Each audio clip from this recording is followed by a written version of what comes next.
For a chance to win an autographed limited edition Tommy Hayden poster celebrating Tommy's first Superbike win at Auto Club Speedway, tune in to watch OTT's segment on Tommy from Road America. Watch the video and tell us who Tommy thanks on the podium.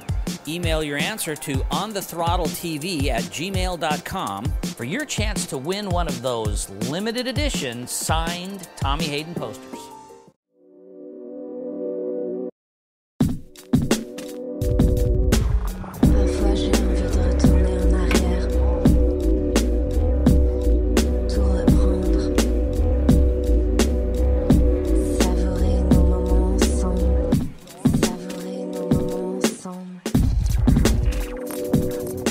Ravi Peterson, you are crew chiefing Ben Bostrom this year, and with Pat Clark Motorsports. Now, where are you from, and how do you come to arrive at this point in time? Yeah, I'm from South Africa. Well, actually from Zimbabwe, but I raced in the States late 80s, early 90s for Kenny Roberts, and then ran Kenny's deal in Spain for him, and at his school, and then in Malaysia and Southeast Asia, and then in South Africa I had my own team and raced there as well, you know. So yeah, I'm not a typical crew chief. I don't have a mechanical background, just more of a sort of, as a rider, I've had crew chiefs work for me. And then as a team owner, I've had crew chiefs working below me, you know. So it's something new for me and finding my way. Fortunately, the team is really experienced. You know, we've got Tony Romo on the other side, Ron Hebben, who sort of heads up the whole program. He's been around a long, long time.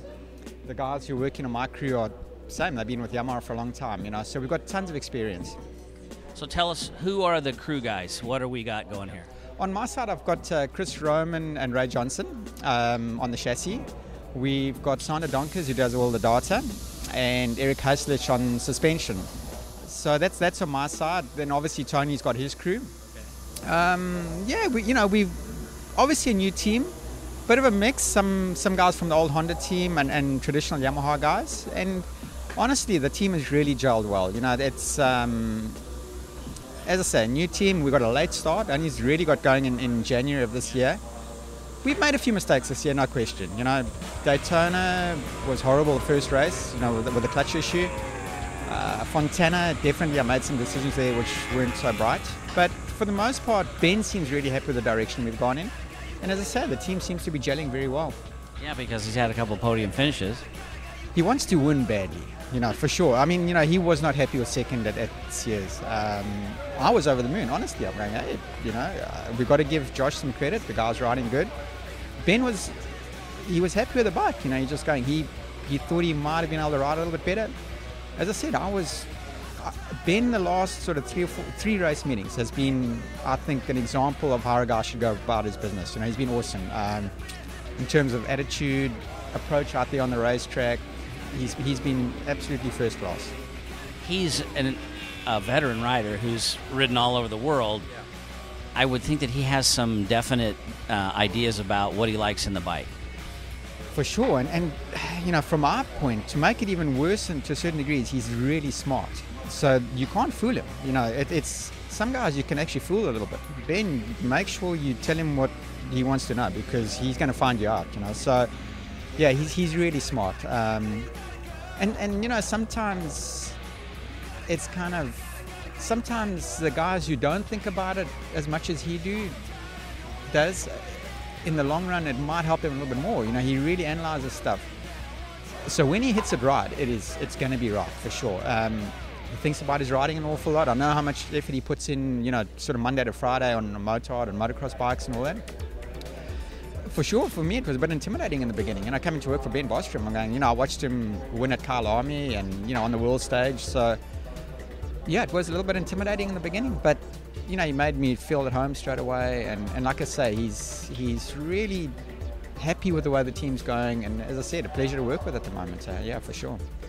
All right, last question about the bikes. You've come from Infineon, which is extremely up and down, shooting, point and shoot, and that kind of stuff. And now you've got endless straightaways. Are there any major changes you make to the bike to cope with this? Yeah, no question. And we are struggling a little bit to find that at the moment. Yesterday, we struggled with some issues. Infineon, you know, the guys had a really good base from last year already.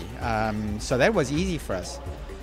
Even here last year, he wasn't really that happy with the bikes. So it wasn't like we came here with an ideal base to start off with. We've had some issues. Going to try some stuff in qualifying too that we get up there a little bit. But yeah. Can you tell us anything of like what it is like? Chatter.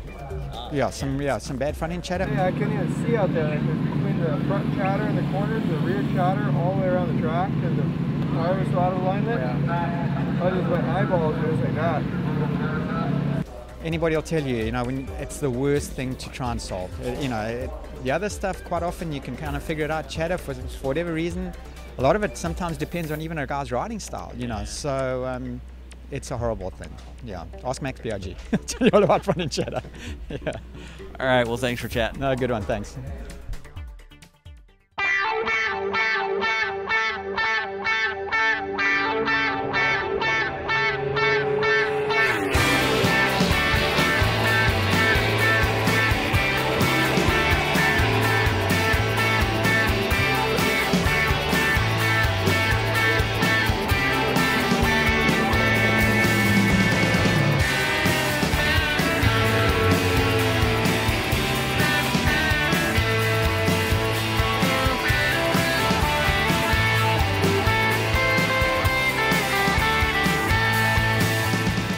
Bob Reichman, you are with Chris Clark on Chris Clark's bike. Tell us what you do and why. I work on the chassis, and I service chassis and do tires and kind of anything they need me to do. So when it's chassis, that's everything but the motor and the transmission, so you're making sure that the handlebars work right and the forks are where they're supposed to be, that kind of stuff? Yeah, just the crew chief will call out settings, and we will change the shock and fork settings for them. Mainly not doing internal stuff, but just different heights and just actually taking stuff out and giving it to the suspension guy, and then they'll do the settings for us. There's a big thing when we do live shows and people have questions about swing arm angle. It's a big deal. That's part of chassis stuff, right? Yeah, we don't really do much of stuff on that. Our suspension guy does, pretty much all the figuring on that. He's got a program that he uses for setting that. Most of our stuff that we do is just what they call up, where there's a couple other guys there. We got the suspension guy, we got a crew chief, and they make all those decisions. And then you execute what it is they're asking for. Yes. He says add 2 clicks of rebound, you do it. Yes. Do you always turn all the way in and count back out, or do you just go in there and go 2 clicks? We could just do 2 clicks, yes. Do you always match them each side to the fork, or do you have different things in each leg? Different things in each leg. One leg is actually for different things. They can do, a different setting in a leg. 1 click on a leg or something like that.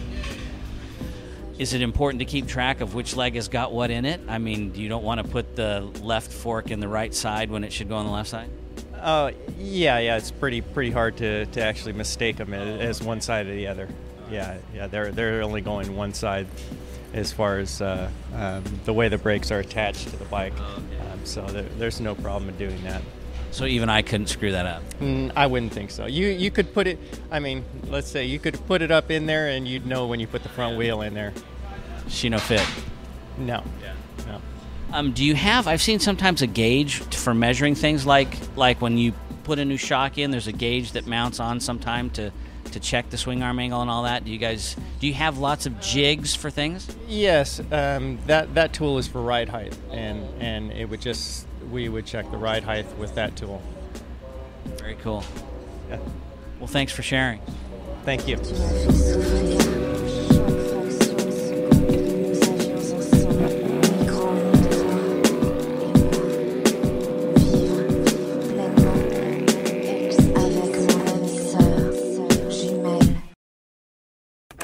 SportBikeWrench.com is the exclusive sponsor of OnTheThrottle.TV. Visit SportBikeWrench.com to find the parts you see used by the pros in OTT videos.